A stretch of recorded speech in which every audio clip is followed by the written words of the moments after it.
tell you that it is not about all this noise in this country.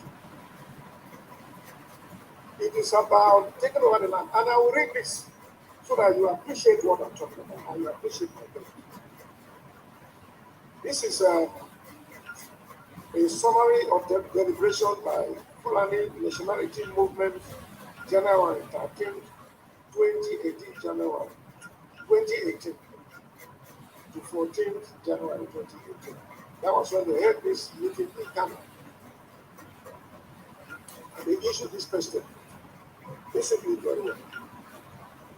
The Fulani Nationality Movement, after extensive deliberation on the state of the nation in the context of recent killings and national uproar made today in Kano, the capital of Kano State, amongst other things, the Funan deliberated on attacks on cattle by Russians, kidnap of Fulani men and women in some parts of Nigeria, displacement of Fulani traditional settlements in northern Nigeria and some parts of southern Nigeria, stealing of properties belonging to the Fulani cattle owners, amongst other issues.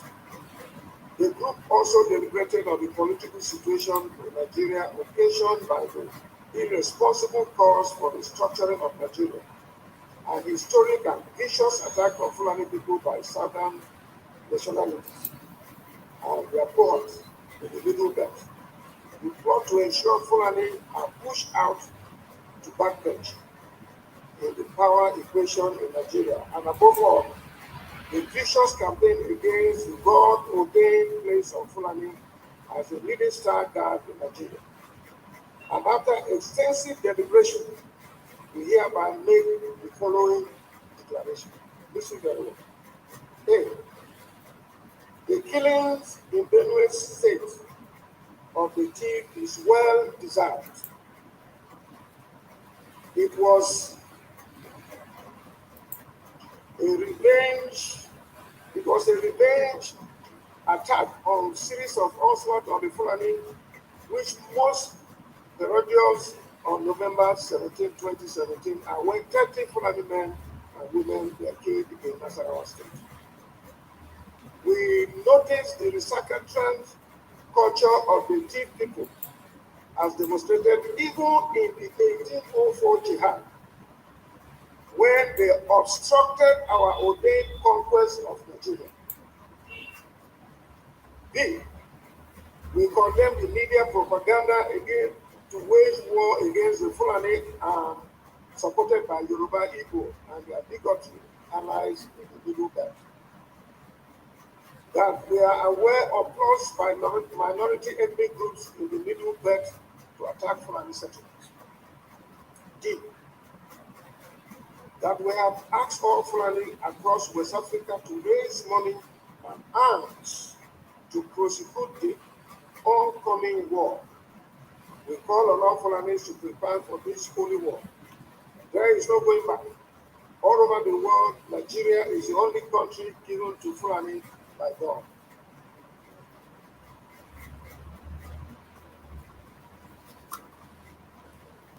Here's something. This was a press conference held in Canada. This is it is before this on social media. If we oppose anti-grazing laws which obstruct the ability of Fulani to move freely and stay anywhere in Nigeria, the Fulani, if not for the British, would have actually conquered the entire Nigeria which God has ordained as our dominion. That the cattle colony is the only solution to the crisis. You remember when the federal government brought the issue of cattle colony and Ruga, which we resisted here in the state. Whether the federal government or state government accept it or not, we must ask all Fulani herdsmen all over West Africa to move to Nigeria to penetrate every corner for the upcoming jihad. You see the reason? We have asked them to be armed since it is the only language that Nigerians understand. The Nigerian government has failed to protect us. So you see the narrative. We want those who oppose Fulani cattle trade to be conscious of the consequences. We are ready for the worst. We are prepared for war. There is hope for peace, and only if attacks on Fulani herdsmen stop and the Fulani is allowed to settle anywhere that the Fulani choose to settle in Nigeria. We are Nigerians and are free to settle anywhere we desire with our culture, our families, our commons, and our values to the glory of Almighty Allah. Any attempt or attempts to reverse this demand will be met with holy uprising never before seen in the history of Nigeria, and will be scale compared to only with the 1804 jihad. The world is enough for the Every time a runner's foot lands, braking forces slow it down. What if we could turn these forces into forward motion? white. The Fulani, it is the only language that Nigerians understand. The Nigerian government, the oncoming war, we call on all Fulanis to prepare for this holy war. There is no going back. All over the world, Nigeria is the only country given to Fulani by God.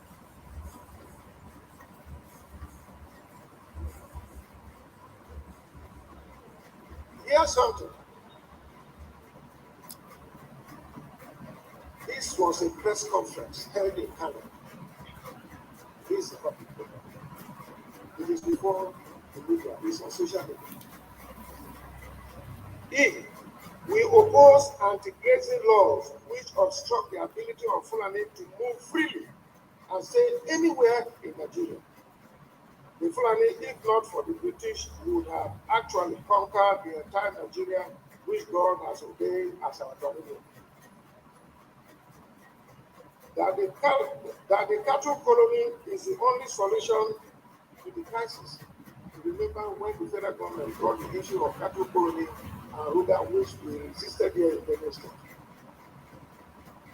Whether the federal government or state government accept it or not, we must ask all Fulani herdsmen all over West Africa to move to Nigeria to penetrate every corner for the upcoming jihad. You see the reason? We have asked them to be armed since it is the only language that Nigerians understand. The Nigerian government has failed to protect us. So you see the narrative. We want those who oppose Fulani cattle trade to be cautious of the consequences. We are ready for the worst. We are prepared for war. There is hope for peace if and only if attacks on Fulani herdsmen stop and the Fulani is allowed to settle anywhere that the Fulani choose to settle in Nigeria. We are Nigerians and are free to settle anywhere we desire with our culture, our families, our commons, and our values to the glory of Almighty Allah. Any attempt or attempts to reverse this demand will be met with holy uprising never before seen in the history of Nigeria, and in the scale compared to only with the 1804 jihad. The world is enough for the white. The Fulani is capable of defending himself. Signed, Babu Salisu Babu, National President, and Secretary Umar Ami Shehu. There are many others that they did. This one I won't read them, they just read the headings of the provocation that these people have delivered. One of it here, they say, Benue belongs to Fulani herdsmen by right of conquest. Benue has never been conquered by any Fulani man, as far as we are concerned, and as far as history is concerned. The jihad of 1804 was stopped here in Benue State. We should not allow it to go. And then, the second one, this press statement was given out by Professor Muhammad, the professor of Fulani Extension. This one they say they were justifying why we kill over 86 persons in Plateau State. They had like good silence. Another one here, expect more bloodshed in Benue, Boso, they had like these are words. This one, Fulani Herdsmen crisis, struggle for natural resources. The Allah Association.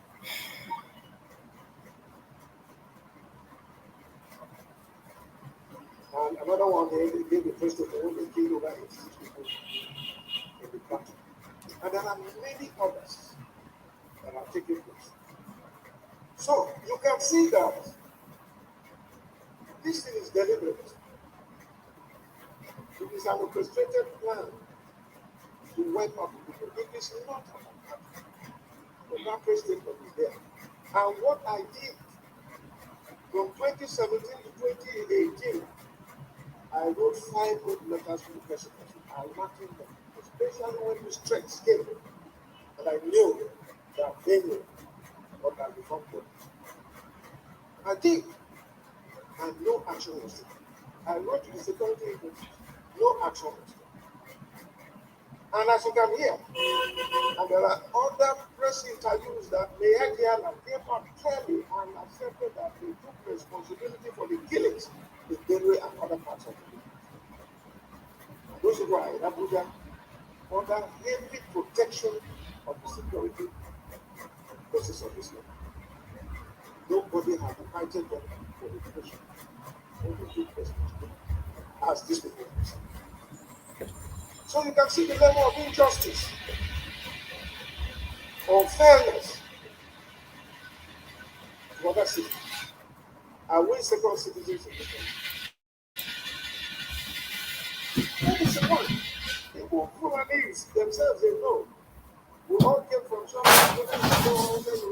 We came from somewhere to sojourn here. The history told us that those of us staying in Benue State here, the people, the government, the gates, and all that, we didn't hear. I forgive them. What can I forgive? But the Fulanese still consider them.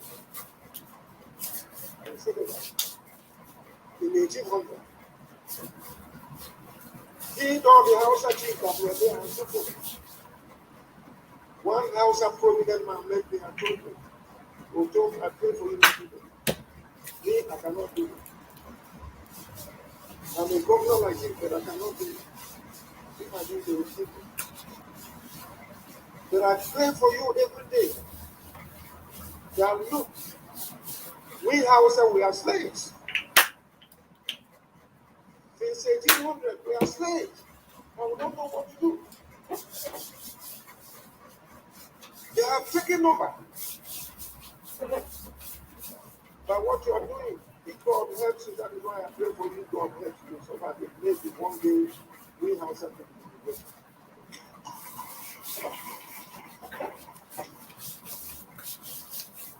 So it is not about cattle business. Why are they talking about RONU? Why are they talking about poverty? Why are they talking about open grazing? When open grazing, their argument are being that in the 50s, grazing areas and grazing routes. I tell them, what was the population in the 50s? Less than 40 million people, Nigerians. Today, what is the population? Over 200 million. And the land is still the same 923,000 square kilometers. Even less because of the civil capacity. And there is no thing on record that we have ceded any other African countries. The land is decreasing because of development. 200 people compared to less than 40 people. I've argued this because everybody did not give me a superior argument. And what I said. So we have no choice than to adopt this plan.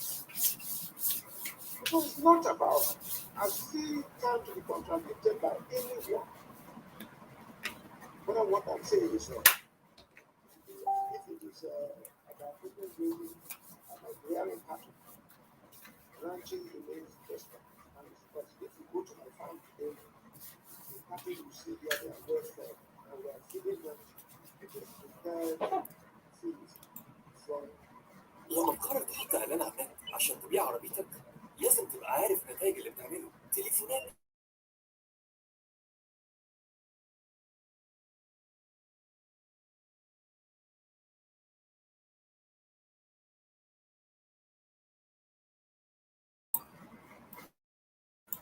formulated for feed. This year alone, they are giving back to over 30%. I am expecting not to be 100. So what is it? Go and ask a Fulani man whether in 1 year he can get up to 100 calves for the stock. But it is deliberate. So nobody should deceive you. And nobody should deceive us. If it's about cattle business, we can stay one place and do it, and it will be good. As a member of National Economic Council, we met all the 36 governments, and there was argument about National Livestock Transformation Program. And some of us insisted on ranching. Others said, no, we will have land for open grazing. So we said, fine, let every state adopt the method that is better for the state. This program was approved by them. Up to today, government is now releasing to implement this program.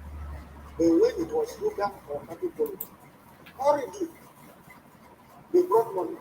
And they said they started one legal investment and another one cash and value. I said that construction will not come.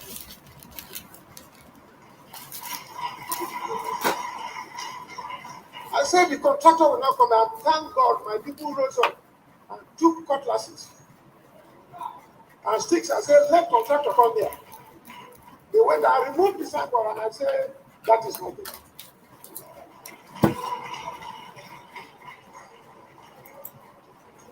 I'm calling on the federal government to recover that money they gave contract for Luga, and it was with a speed. I don't know whether they even did forgery. Before collecting that money, they gave them the money and they mounted signboard and all that. Let federal government recover that money because we rejected it here. Let them channel it to the National Livestock Transformation Program so that we can use that money to help our people, including farming. So we are not against anyone in this thing. That is a history of the prohibition of open grazing and provision for ranching.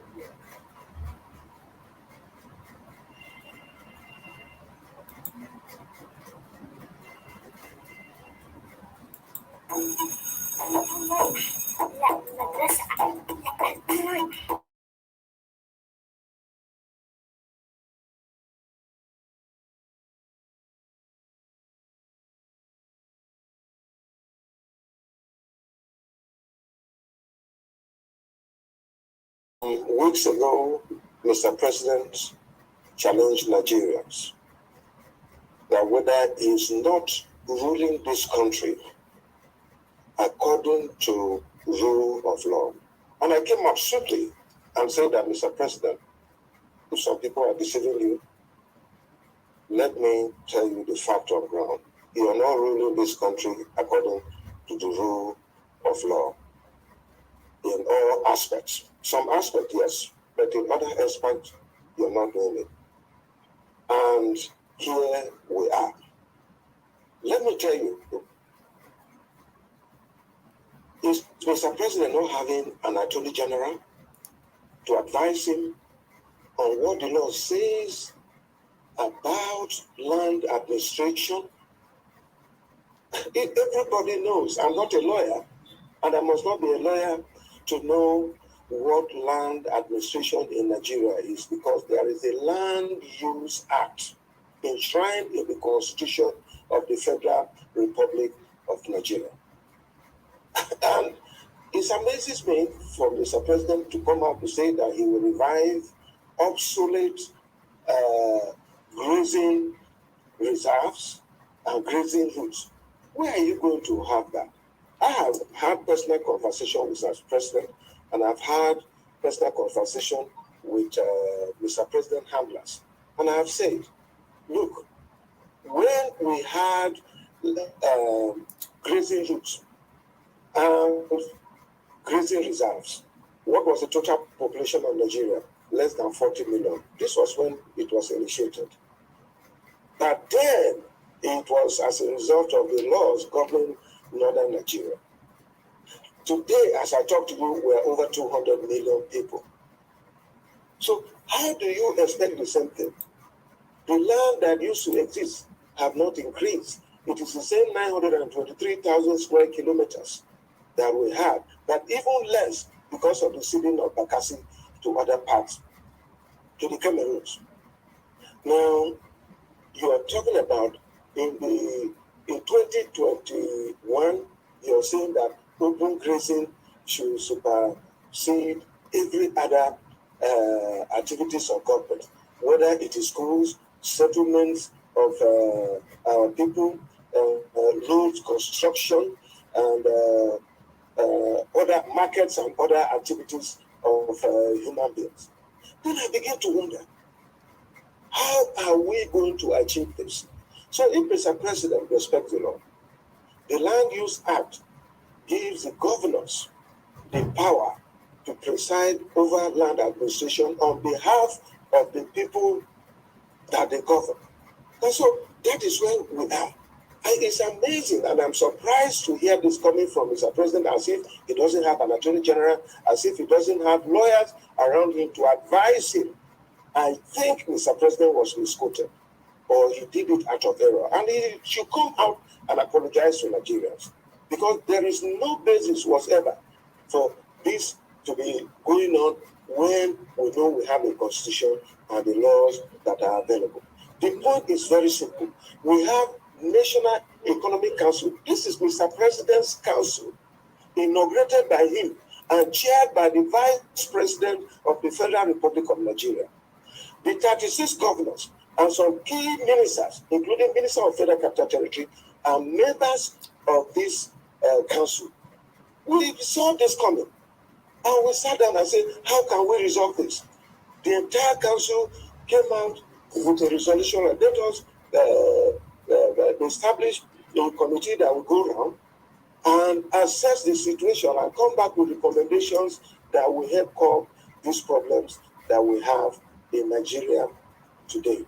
The committee did this work. They came to Benue State. All the stakeholders were invited and they participated. And it was resolved at the end of the day, after visiting several states, that ranching should be adopted. But where states that have enough land to do open grazing, they should do it. If they want YORUBA, they should do it. If they want cattle colony, they should do it. If they want open grazing, whatever they want, they should do it. But state by state case should be respected based on their peculiarities. And this is what we came out with. And the policy was adopted by National Economic Council. But Mr. President chose not to implement the resolution of this council. But rather, you hear about RUGA, you hear about cattle colony, you hear about open grazing and all that. And if today in Nigeria, the whole country, whether south and north, majority of the states in the north, not all, have accepted that ranching should be adopted because of the challenge we have in security and all that. Because if you like it or not, today banditry, kidnappings, armed robbery, and so on is associated with open grazing. And the entire state, majority of it, which is democracy, it must not be everybody. We have accepted that ranching should be adopted as a model to help curb insecurity, to help curb the problem of farmers and herders and all that. And if Mr. President, with all the IRA of very responsible people around him will not advise him, and he will come out with a statement that he is reviving open grazing and also reviving cattle routes and grazing areas. Yeah, it's an amazing thing. I'm surprised. Are we in a banana republic?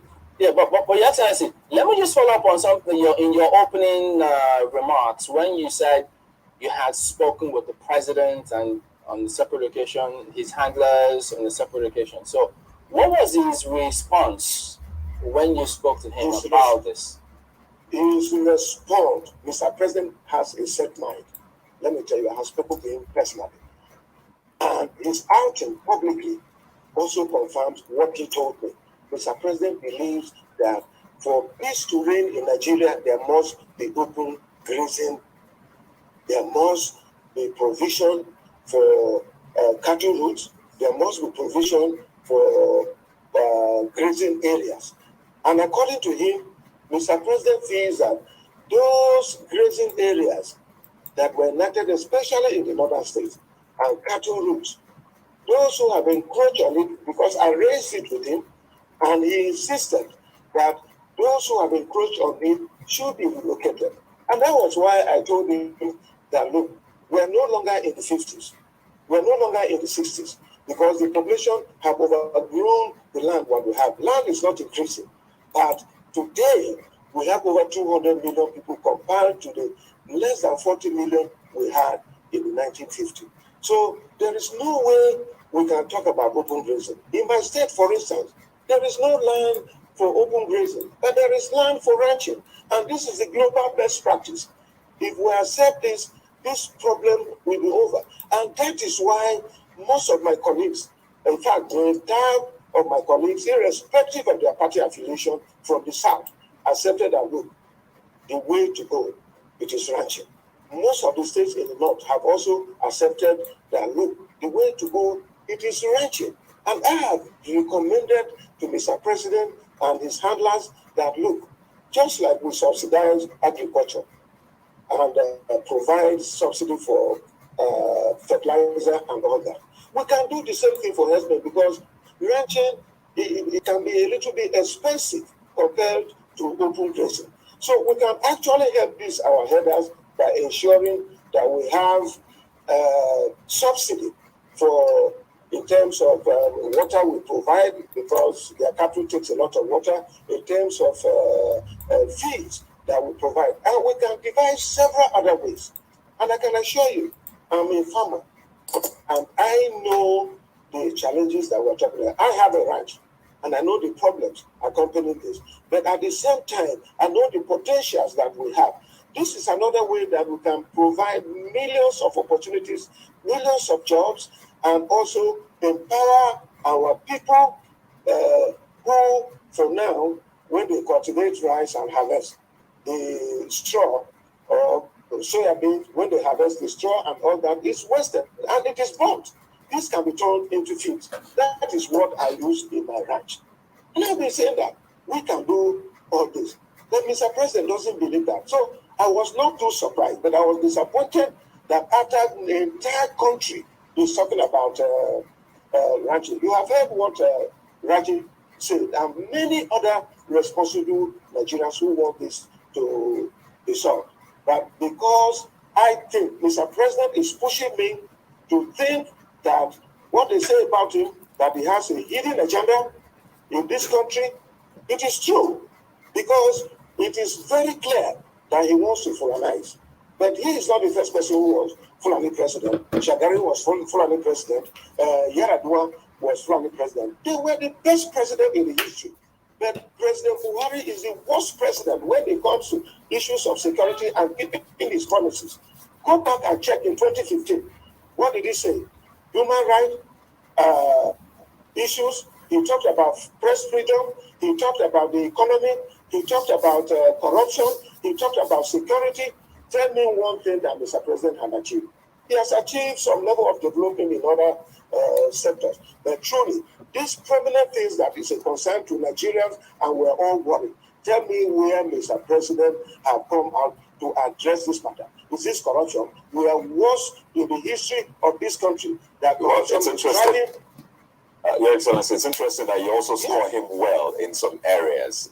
It's somebody that's not an objective person, and I always say the truth. Right. So I imagine that when this came out, maybe when the president first mentioned, these grazing routes during that interview a while back, you must have gone back in time as well to look at that law of 64-65, which is applicable at that time to northern Nigeria. And I'd like to find out what you found out, especially for Benue State. I mean, you've been at the receiving end of the farmer herders squabbles for some time now. What did you find out regarding those old grazing reserves? How much of them are in Benue State? Because they say 360 something across 25 states. But how much of those old grazing reserves are in Benue State?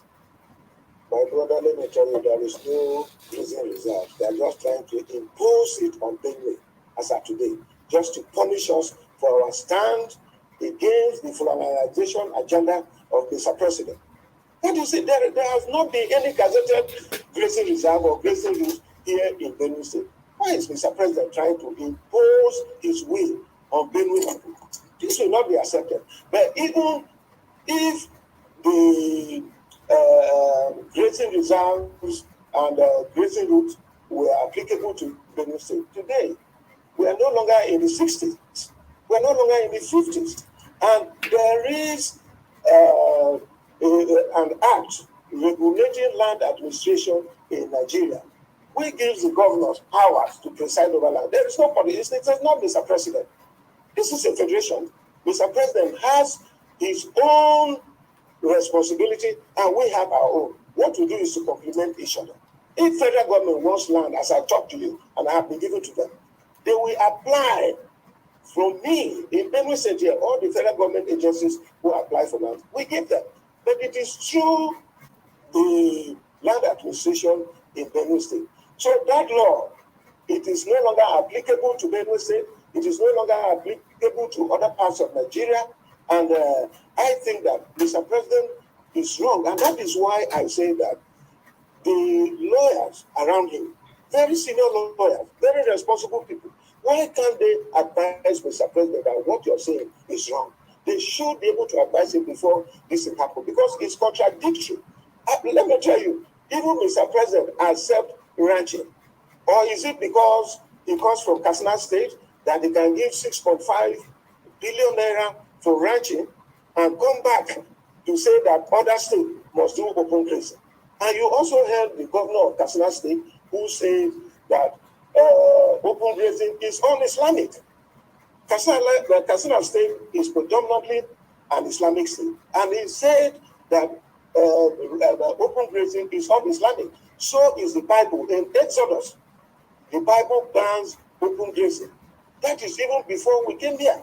And so if Mr. President decides to go and give 6.5 million to Katsina and then abandon us, who started this project in 2016, even in the National Livestock Transformation Program, which we were all part of it, 36 governors and all of us did it, and Benue State was a champion of ranching in this wise.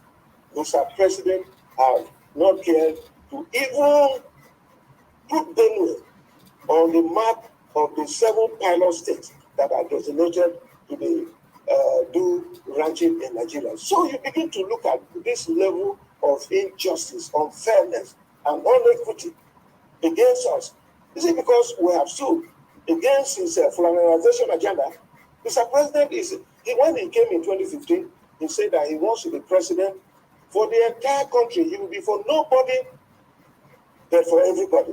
But today, Mr. President has shown that he's a president for Fulani people and not for Nigerians. And that is why we are worried, and we have decided to voice out. Whether it is with the last pint of our blood, we are giving up, because at any given point, we must sacrifice. And at my age, I have no reason to be afraid of anybody or say the truth. The Bible says that you shall know the truth, and the truth will set you free. Whether they like it or not, this is where some of us stand, because we believe that this country belongs to all of us. Look at my cap, and anywhere I have been, I have portrayed the image of this country. Look at Nigerians' colors there, and Benue colors. They are here. And so I believe in the unity of this country. And I cannot allow someone to destroy this country for no reason. All right, Your Excellency, we'll continue this conversation when we return from this break in just a moment. Please stay with us.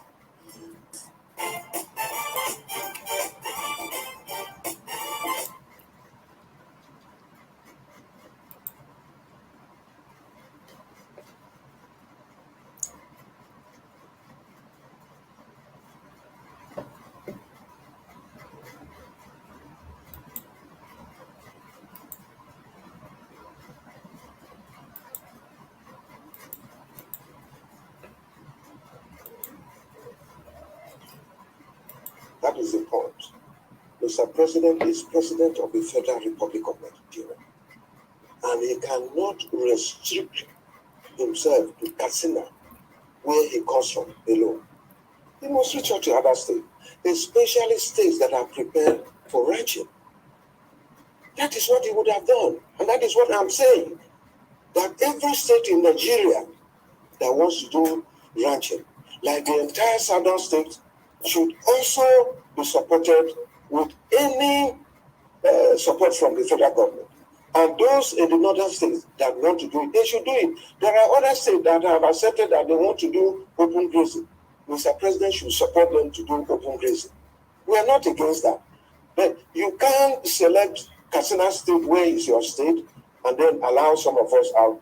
With that, you're telling us, are we not part of Nigerians? Are we not part of the Federation of the Federal Republic of Nigeria? So this is the point that we are making. And I feel so sad that Mr. President has chosen to do this. We voted him in 2015 as a man with integrity, as a man who has the capacity to look over the affairs of the entire country, not just his own home state, and not just his Fulani kinsmen. There are no doubt, there are good Fulani men in this country. It will be a logical fallacy for me to say that all Fulani men are bad in this country. There are very responsible, like I've said, Shagari was a Fulani man, Yaradua was a Fulani man. Then look at what they did. But Nigeria have never been divided in this manner. All that you hear Mr. President say is what Jonathan did in 2015 and so on. And that was why the country, the people of this country changed Jonathan and changed the PDP and gave APC mandate to fix Nigeria. But look, you heard what the former CBM governor and also former emir of Kano, you heard what he said. Nigeria in these 6 years have been taken back 20 years back. So we are back. We're not progressing. We have retrograded back 20 years as far as we're concerned in this country. And that is where we are. And it's amazing me for those who keep quiet. I want to let them know that the day of reckoning is coming when nobody will have a place to run.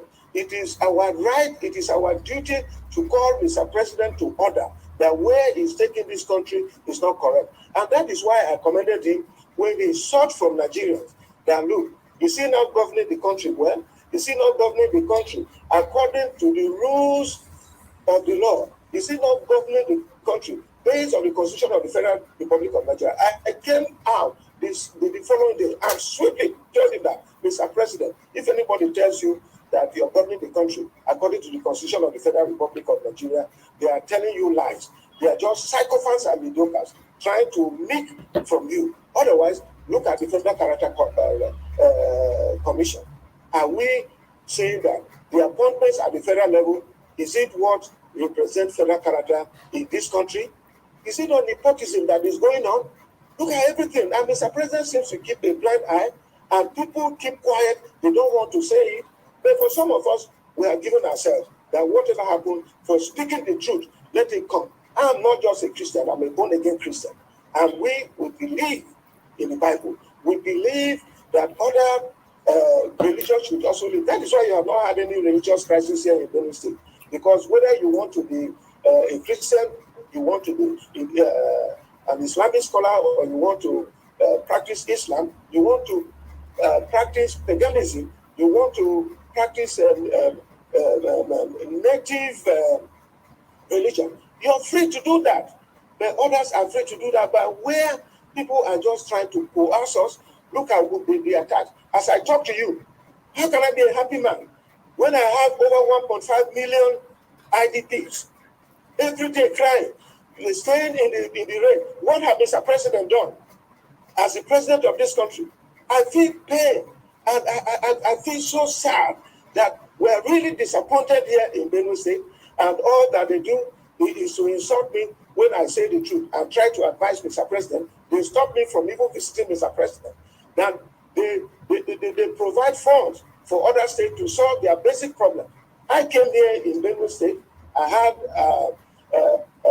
arrears of over 70 billion, and I told Mr. President, I wrote to him, 28 billion was allocated as bailout funds, which we are still paying, and I tell you, other states have the same thing.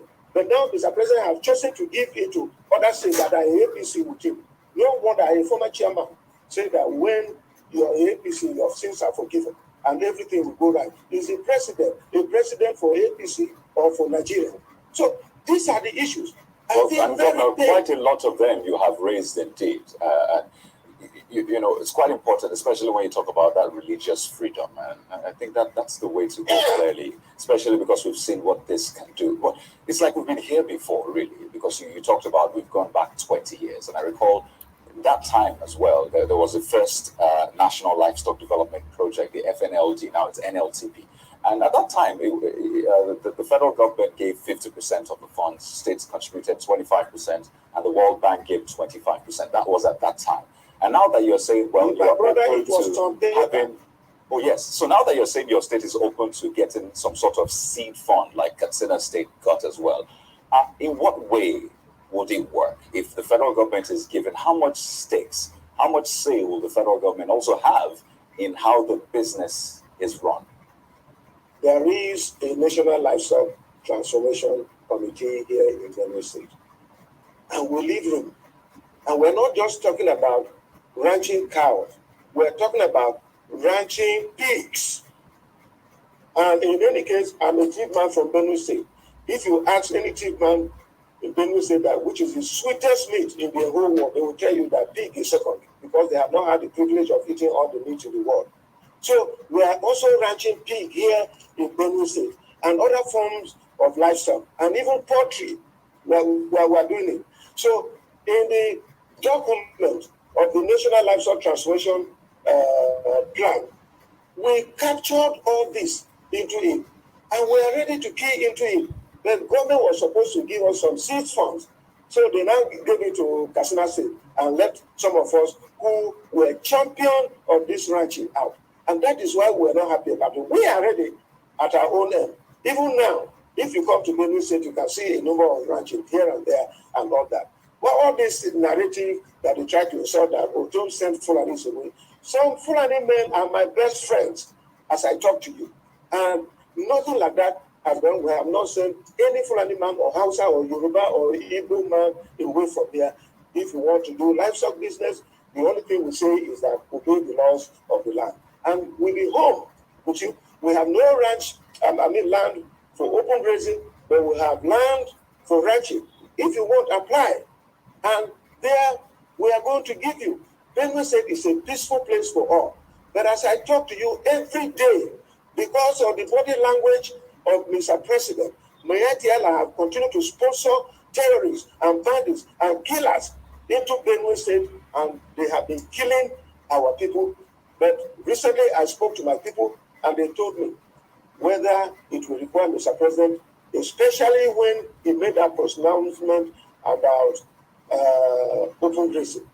People have told me to tell Mr. President, and since they have blocked me from seeing him, this is the only medium that I have. Maybe one person, he may not be listening to this himself, but maybe one person around him may hear it. Since they have blocked me from listening, I want to tell him that if he wants, let him come and kill everybody in Benue State, then he can have the land for his kinsmen, the Fulani people, so that they can take over the land and do whatever they want. Everything. We're a law-abiding government. About the Miyetti Allah, when you say that, have you How much of this evidence have you given to the police, and what is being done about it? I recall we had that conversation with your deputy some time back, but it's important to know how far you have gone in escalating this and what is being done about that. Even right from 2017, when this law was enacted, and the ITLI came out and said that they were not going to obey the law, that they will fight against us, and quickly elected the presidency. The documents are there. They are stamped by the presidency. I have them. And nothing was done. And I told them that as far as I know this, when they issue threat, they come. So proactive steps should be taken. I wrote to the security agencies, the Nigerian police, the DSS, and all that. And nothing was done until 2018, 1st of January, when more than 73 people were massacred here in Benue State.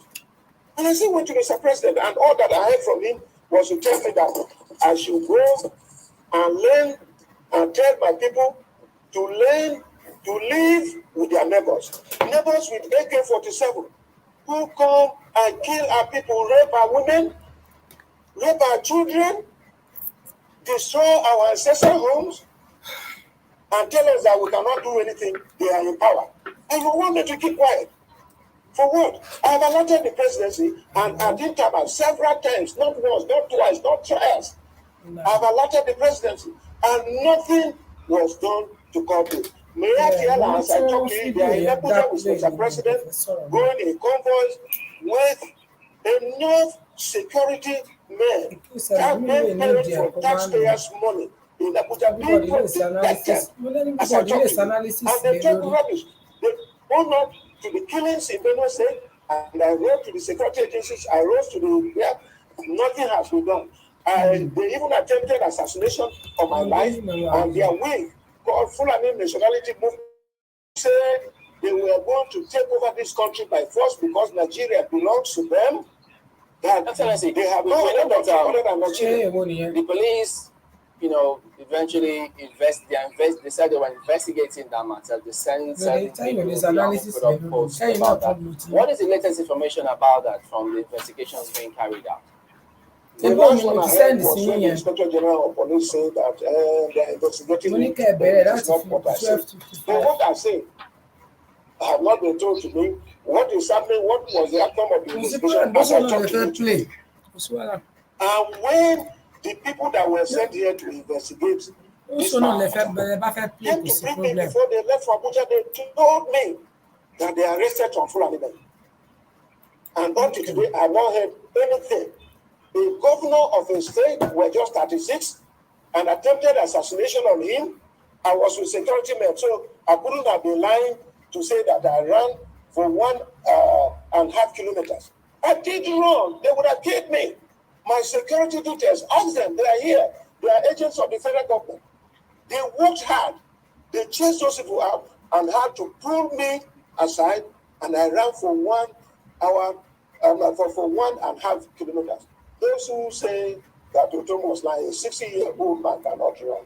I tell you, I keep myself fit, and I can run for even 3 kilometers, and so on. But up to today, as I talk to you, I have not heard any report from the security agencies as to whether they are prosecuting these people or as to whether the number of people, their identity and all that. But the people that came to me here before they left for Abuja told me it was Fulani men. And they claimed that some natives were also involved. The majority of the people, 12 of them were Fulani men. That was the brief I got here. And since then, I have not had anything outside what the Inspector General of Police said in the villa when he visited that they are investigating. So how long does it take to investigate? It will say that justice delayed is justice denied. You've spoken about several people around the president, because if you look at that committee, there are governors there, there are people from Ministry of Justice, Surveyor General's office. But about some of these Minister of Agriculture too. Inclusive, yes. But the Nigerian Governors Forum, very strong pressure group, if not the strongest pressure group in this country, if they want to be. They can take a position, they can put out positions on certain things. Do you think they should equally speak up on this? I mean, they may have privacy, but given the way the things are now, with this fresh perspective, should they be speaking strongly on the matter? I tell you the truth, the Nigerian Governors Forum, I have made my position known to the Governors Forum, but I'm just one governor out of 36. And I think for the nature of the fact that the southern governors, out of the 17 governors in the south, it includes our own chairman. He was there when a resolution was made and reached out to the entire nation by the chairman, the governor of Edo State. They resolved that this is what should happen. But instead of getting commendation, you can imagine the castigation that was meted out to the governor of Edo State and the southern governors, where our Attorney General, I think that he was misquoted, that he would have denied it. You know, I like giving people opportunity to own things for themselves. He said that what the southern governors did was as good as the northern governors should also meet and say that there shouldn't be sale of spare parts in the north. What relationship have this thing we're discussing with the matter of spare parts? That I don't know.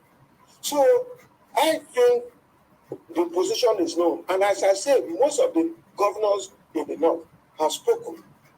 But I think that the challenge we have here is that most people are afraid to confront this matter because of the fear of EFCC and so on. So they are afraid to come. But I tell you, what corruption are they fighting? Let me say, I've always said that if they want, they can come here in Benue State and do whatever they want. But posterity will judge them. But I think that this is the problem that is happening. Most people are afraid when you speak the truth as it is, EFCC will come after you. Even the young man who is the EFCC chairman, I believe he has the zeal when he came in and all the things that he said he wants to work. But he's being frustrated as I talk to you today. You know?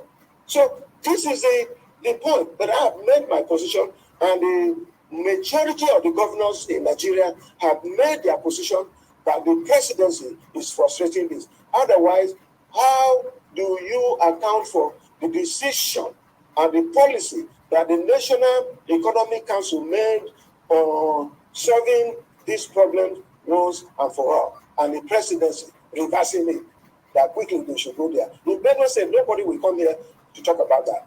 Except you can kill me or you can do whatever you want with me. I don't care. But as long as I have the mandate of my people, I still remain committed to working with them. And I want to say this to the presidency, that they will not remain there forever. Goodluck was not there forever. Obasanjo was not there forever. Abacha was not there forever. One day, when God decides, they will see the result of it. But this kind of deceit and lies and frustration that we're getting from this kind of government should not be accepted. This is not right. And I think that Nigerians, we own this country as a people. They should rise up and speak. This thing, they are protecting themselves. I borrow words from my friend Dino Malai. If you talk, you die. If you don't talk, you also want to die. So why should we keep lying? Just speak the truth and let it be known and let it be on record. If I die today, let it be on record that I believe in a cause, I fought for it, and I stand for it, and there I remain. And because I love our country, Nigeria. Well, Your Excellency, you were accused of arming forest guards against the law, and then they said you wanted to use them as private concern. Different perspectives have come forward, have been put out there about what you're doing with the private guards. Could you tell us what is going on? Are you arming them at the moment? Thank you very much for asking me to clarify this matter. This is one of the narratives that the presidency will set out to blackmail me. Ask anybody in Benue State since my assumption of office in 2015 whether I have a single talk less of arming private guards. That has never happened. Even Mr. President, in one of our meetings, he accused me for arming 6,000 militia in 2016. Where are the militia? Have any security man apprehended any of my militia? Just like they did to Eastern Security Network and did to Gbo Oro. And that is what we keep saying. If you did that to Gbo Oro and did that to Kanu and did that to Eastern Security Network, why can't you do it to Fulani herdsmen? Yesterday, I was listening in this medium, and I was told that 15 of our kidnapped children in Kaduna were released, remaining 68. Can you imagine for months? Take it, Chamberlain. If this was one of your own son or daughter, well, and I'm sure the way these people behave, they have raped those girls, small girls that were coming out of school. This is the pace we have. So they leave the main thing and begin to chase shadows. Where is one militia owned by Ortom that have been arrested? The Livestock Guard are a creation of the law of Benue State prohibiting open grazing. And they have a dual responsibility to protect herders.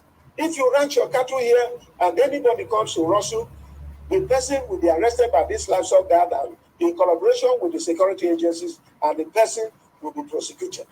And if you bring open grazing in Benue State, you'll be arrested and prosecuted. And that is what we're doing. We believe in the rule of law. I don't believe in lawlessness. I believe in the rule of law. So there is no single militia group that is sponsored by me. Even talks in the state, they used to be exist. Even when you go to build a house, they will come after you. Come to Benue State now. Anything you want to do here, develop, nothing will happen to you. So it is a lie to the presidency to try to change the narrative and to turn the actual thing that is happening away from the people. Why do they accuse you and some politicians in Benue of associating with Ghana, as it were? Ghana, when I came in 2015, I made it public. It was in the State Security Council that we decided to grant amnesty to Ghana. And that was granted. He returned some weapons. And several of them, he alone, returned over 78 rifles. Ghana alone. And several other criminals brought weapons. We accepted this and supported them. I even provided means of livelihood to him and his cause. This was going on. But very soon we discovered that he was using the opportunity we granted to him and committing crimes. So we revoked the amnesty that we granted to him. What else would I have done? When I came in, I said that we're going to use stick and carrot approach. The carrot approach was to grant amnesty, which was approved by my Benue State Security Council. And this we carried out. But as soon as we discovered that he was going contrary to the provisions of the amnesty we granted to him, we decided to revoke it. And then he went into hiding. And I gave active support. Asked the Abakari group, asked the DSS group, asked the army, asked all the security agencies, the civil defense and all that. I actively supported them to apprehend Ghana, you know. And that was what was going on. I never played around with him. I don't condone. I told you I'm a born-again Christian.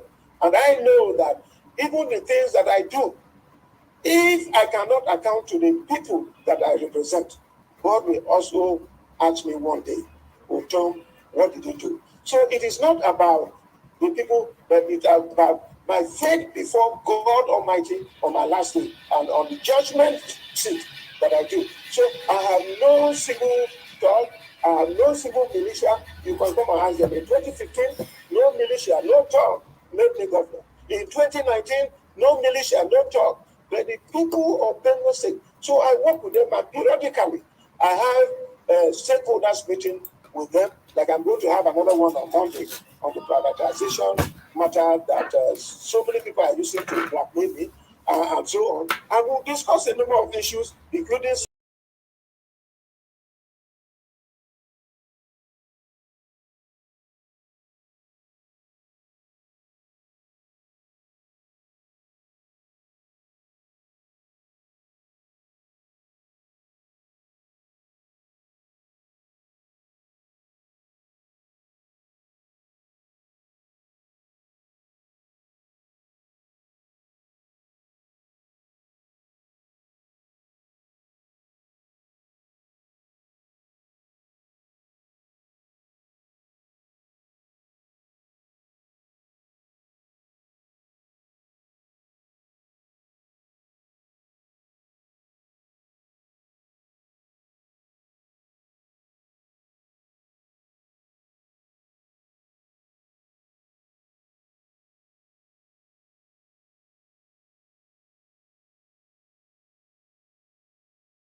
Thank you very much.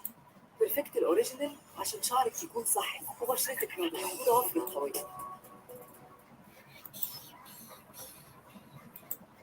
So to tell you that it is not about all this noise in this country, it is about taking over the land. And I will read this so that you appreciate what I'm talking about and you appreciate my case. This is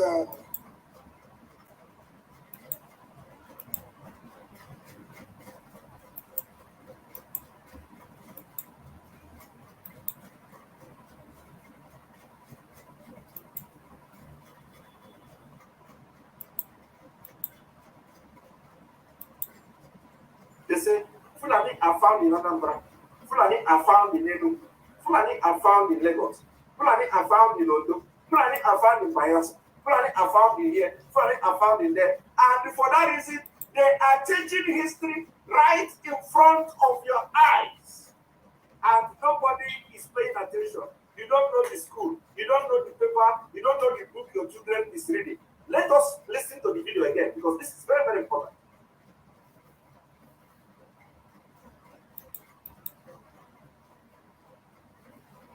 Good morning, everybody. My special regards are the all the Biafran and good morning to all IIPOB. Please, let everybody listen to this. You know, in Nigeria, in years past, history we are banned. Who banned the history in Nigerian schools? This is the name of this book, History for Nigeria's Primary Schools. Please, look for this book. Give me copies. I am going to use it and use it very well. It was the plan that banned history. So when we have a public outcry for history to come back to the school so that people can know who they are, where they're coming from, and where they're going. History were then to be introduced. But our greatest shock and surprise, the Fulanis manipulated the history they introduced to schools. The book we are looking at now is History for Nigerian Primary Schools, Primary 3, or you call it Basic 3. And here are the authors of this book. This is the authors. Christopher B. Enu Ogogo, Ben Jafet Aoud. You can see the authors. Folayemi Famoroti and Evelyn Onwaniba. But to tell you the grand plot and plan of the Fulani, go to this page, team 1, origin and the people. Origins and people. Look at this place. The thought of how we have over 250 groups in Nigeria. Now, go to module 1 to see how the history book talk about how we have 3 major ethnic groups in Nigeria: the Yoruba, the Gbo, the Hausas. Now they come down and explain. Go to page 3 of this book. I'm sorry, the video is dark. Page 3 of this book talking about the Anang people and then talking about it. Go to look at the Yama Moses. Now, this one is about the Bura people. They talk about where they came from. Now, if you look at this place, you find out that all the places that Boko Haram are killing people in their numbers are the origin of the people of that state. State of Adamawa and RONU. You can see them holding the children and Moses and those places. Now, go to the other place, you can see a goal. A goal is also a tribe in Nigeria, and then ethnic group. They are found in Lagos. Let me go to the point. Look at this place now. They talk about the Fulanis. You can see it. You can see it. You can see it. Now look at the map of where Fulanis are living in Nigeria. You can see the full map of Nigeria. And the name states where they are. You can see them there. No, Fulanis are not telling everybody, telling the world that they got Nigeria. That they are everywhere in Nigeria. That Nigeria is their goal. So when they start to teach people from nursery school, primary school, secondary school to university of all this, automatically giving them 20, 50 years, every day will change the narrative. They will not say that Fulani goes to Nigeria, and it will be obvious that the whole Nigerian might be distorted cases that are not taken into. We need to rise up now, or we will continue planning and employ everything. And they are using the people that are called, they want to conquer, the people that are called, the people that are massacred. That's the people that are using. Now, I want you to see the letter. You know, they say the Fulani people can be found. Are you seeing that? The Fulani people can be found in the north. Promoting them. They are in this together with the British. And the north central. And the north central state of Nigeria, such as Bauchi, they were mentioning where you can find the Fulani. The British people, the British people, the British behind all this, they are the people that get them all, that is what to do. So let everybody rise up now, or let's all want to go extinct for Fulani to take over. Thank you so much. I wish this video can get and to the IPOB family. The video has actually gotten to everywhere, as you can see, and we are going to do justice to it. Now, you have just watched it. The question is, are you taking books you are buying for the children in Nigeria? It's time. It is time you begin to check the book. A lot is being fed to your children without you knowing it. Without you knowing it. It is time. It is time you begin to check the books you buy for your children. And all these kind of books must be rejected in Nigeria, must be rejected completely in Nigeria, and you have to be doing that yourself as a parent. As a parent. Now, the Sultan of Sokoto have contracted wife. Are you aware of that? He has contracted. The Sultan led this jihad going on in Nigeria now. He has contracted wife. He told wife to try and mediate between the other, the head of the terrorist, the governor of is it Zamfara also, and the governor of Benue State, Dr. Oro. Because they knew that Governor Ortom is out for good. So there is a need to quench the fire. And they are using the non-entity wife to settle it. Now tell me, settling Governor Ortom and the chief of terrorist governor, how does that solve the security problem? It did not solve it, and it will not solve it. The only thing they have succeeded to use Governor White to do now is to make sure they suppress anybody that want to rise up to expose them, like Governor Ortom is doing. So, Governor Ortom, or whatever he's called, let him not be the meaning of all people. This man called Governor Ortom, he was the one who, at the end of the day, they killed his people, he lamented, he wrote letter, nobody responded. The people that are killing his people, Sultan of Sokoto and their chairman, the board of trustee chairman. The people that are killing his people, presidency is Pedro. He wrote letter, 5 different letters, they did not respond. And at the end of the day, they compelled him to accept apology. These same people killing his people came to Benue State to apologize openly in the public. 2020 February. He apologized. Governor Ortom said he don't want to accept apology. When they went to Northern Governors Forum, he accepted apology. All of a sudden now, when Governor Ortom finally wake up, Sultan of Sokoto, you know how Governor White goes to bow down to Sultan of Sokoto. Every one of you have seen the videos. All of a sudden, they contacted White. They are using him now very well. They contacted White to call them, two of them, to beg and make peace with them. And White has done that. White has done that. So let us see, in case you don't know, White have done that.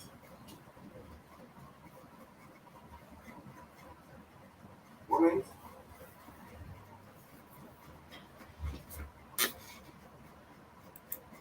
Let us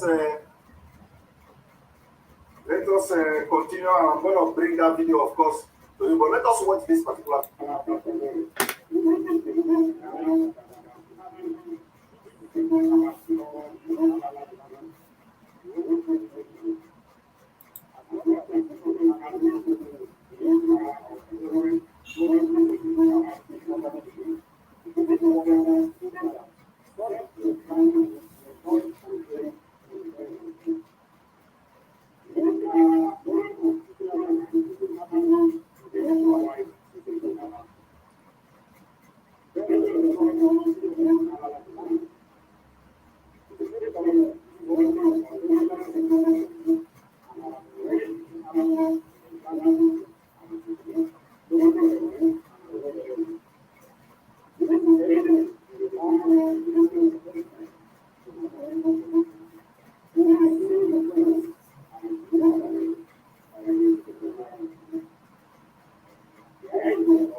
You see, but yet Allah is the one coordinating all the terrorism, all the banditry in the country, and the officials of this Mayete Allah reside in Abuja. Remember, this broadcast, the title is to expose how the Sultan-led Mayete Allah terrorists and jihadists are taking over Nigeria. Now, this man said that the federal government should not look elsewhere. That everything they are looking for is in Mayete Allah. They are the one coordinating the attacks, coordinating the bandits, and everything. And it is not a lie. It is not a lie. Now, where they are not, in fact, where they are not getting it, where these people are missing it is that the same federal government they are calling are veteran to Mayete Allah.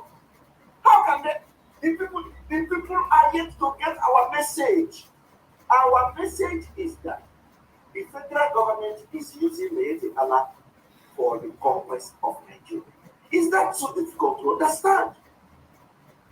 How can you be calling the same federal government that are the patron to the Mayete Allah?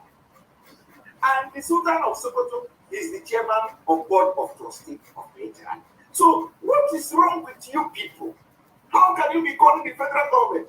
The only solution, and this man is even talking about police, the community police, that will be controlled by the same federal government. It's going to be dead on arrival. The only thing you need now is a security outfit like the ESN, Eastern Security Network. That's what everybody should go for. Because the government is sponsoring them. Let me show you again.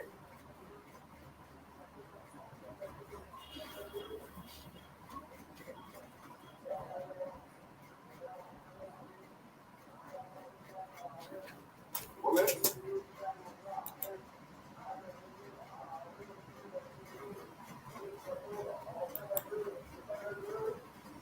Not yet.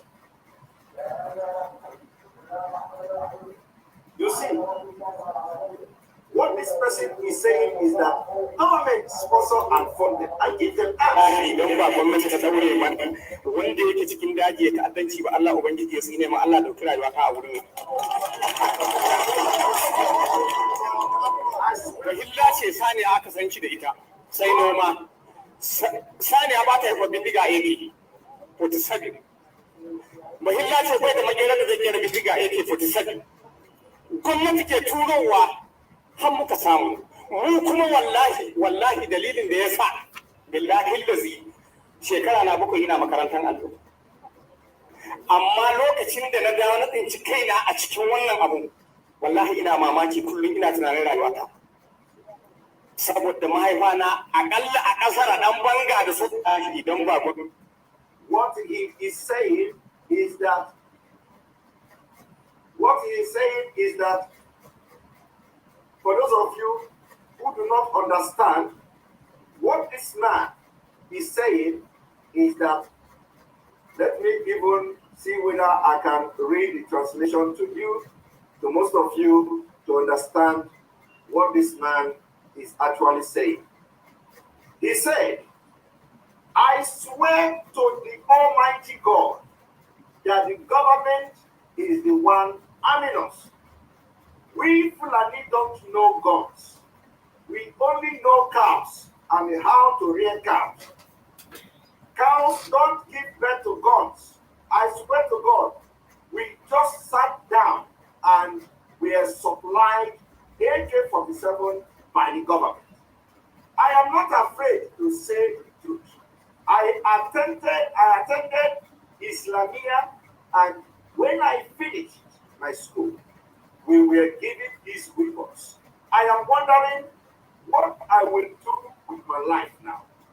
That was the translation of what this man is saying. I am going to bring somebody who speaks Hausa to come and translate it. So if you know that you speak Hausa language very well and you can translate what this guy was saying, get yourself ready. Not yet, but get yourself ready. So I will bring you in when the time comes to interpret this and translate it to us. But the translation is just what I just read now. Now, but I still want live translation so that the guy will talk and you can translate for people to understand what is going on. So, having said this, I want you to see the one they call a wife.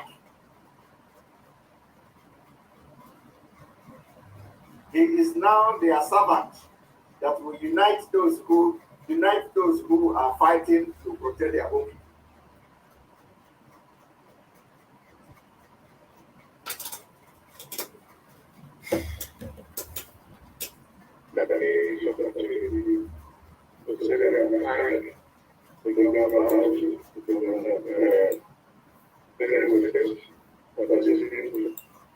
You actually thinking about what I'm saying?